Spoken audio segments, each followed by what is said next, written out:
Welcome back, Super Friends. Today we are going to be dealing with fractions as division. I know I've mentioned this before when we've dealt with fractions, but we're going to see exactly what that means. So what you'll need for today is your math notebook or folder, pencil to write with, and don't forget that super brain of yours. Stay tuned for the video. All right, Super Friends, we are going to practice with fractions as division. We do this a lot. It's just we're going to have an actual lesson for it. Just in case you didn't think of this before, we're going to give you the actual words and examples to go along with this.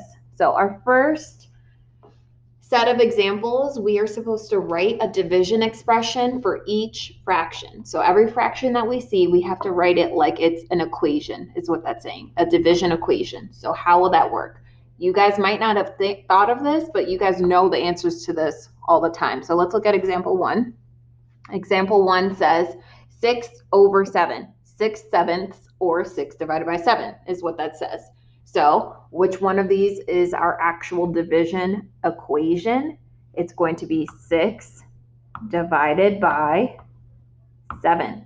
We literally just put our numerator divided by denominator.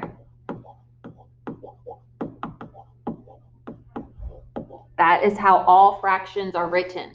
Every single fraction is showing you a division equation that says the numerator divided by the denominator. That is literally everything that we do. So let's look at number two. Number two says 1/4, 1/4, or 1 divided by 4. So the answer for that would be 1 divided by 4, because the numerator is 1, that goes in the first part. The fraction bar equals a division sign. Anytime you see a fraction bar, that means divide. So 1 fraction bar 4. So 1 divided by 4. That's what that means. Let's look at number 3. All right, 4 fraction bar 9. So again, let's write that into equation form. So it's going to be numerator fraction bar, which means division sign, denominator. So I'm going to plug that in red. So my numerator is 4, my fraction bar means division sign, and my denominator is 9. That is how I write that division equation for this. Let's do the same thing for number 4. My numerator is 8, my fraction bar means divide, and my denominator is 15. So those are all of our equations for that. All right, next set of examples. This time it says write each division expression as a fraction. Again, just what we were doing, we're just going the opposite. So we're going to start with the equation, and now we have to write it as a fraction. So how do I write this as a fraction? Remember, the first number is our numerator. This division sign is our fraction bar. And then the second number is our denominator. These are long words, so I'll write it in red. Our 9 is our numerator. Our 9 is our numerator. Our division sign is our fraction bar. Our 11 is our denominator. So that's how we write it. So this equals 9/11. Let's do the same thing for number 6. What does that equal? 11/17. That's what this is saying. 11/17. That's how easy these things are. Even if it had the 17 first and then the 11, it would just go 17 on top of 11. That's literally it. Let's do the next set of examples.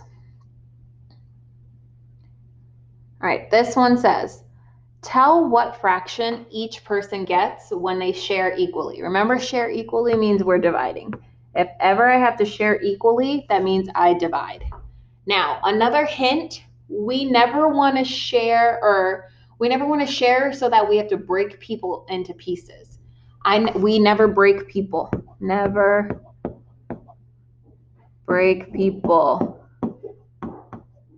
into pieces.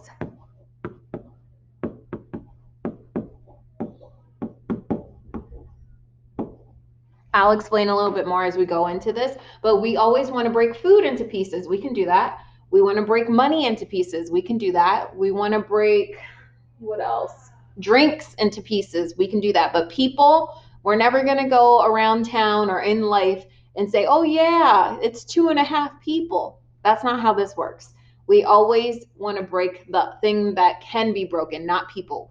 Never break people. We are not killers. We don't want to do that. We can't break people into pieces or in half. So we want to keep our people the same. So let's look at example 7. It says 8 students share 6 breakfast bars. So normally what we do is what is being shared over how many people. So shared over, remember that over means fraction bar, number of people. So let's look at this now. I have my fraction bar. Now, what is being shared? Are the students being shared or are the breakfast bars being shared? The breakfast bars are being shared.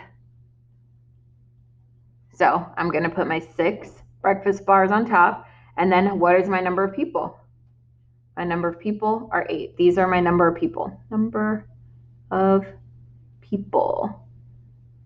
That is how we do this. We're never going to say, oh, I'm going to break 8 people up so that the 6 bars can share it. That doesn't make any sense. I want to share the 6 bars amongst 8 people. So that's where the way my fraction would look. And of course, if we need to simplify, we would simplify it. But in this case, I just want us to get the fraction written correctly. Let's look at number 8. Number 8, and then number 9 will be our last one. Number 8 says 10 friends share $7. So again, remember, let's do our shared, whatever is being shared. So I'll say whatever is shared.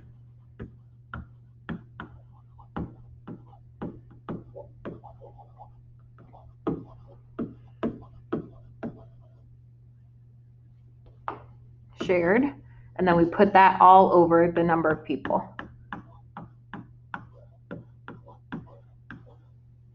Okay, let's get our fraction going. So what is the thing that's being shared? I'm going to circle it. What is being shared? Obviously, our dollars. So I'm going to put my $7 on top. And how many people are we dealing with? I'll underline it. We're dealing with 10 friends. So this is our fraction, 7 over 10. That is how this fraction would look like. If we're sharing it equally, what would the fraction be? It would be 7/10. All right, let's go with number 9. It's our last one. Remember, people being shared, or not people being shared, shared. And then on top is number of people. Okay, we have 6 soccer players sharing oranges, 5 oranges. So what is being shared? My 5 oranges. And then how many people are there? 6 soccer players. So my fraction is 5 over 6. We're going to use these notes to help us solve our questions for today. You know where to find me if you need any help.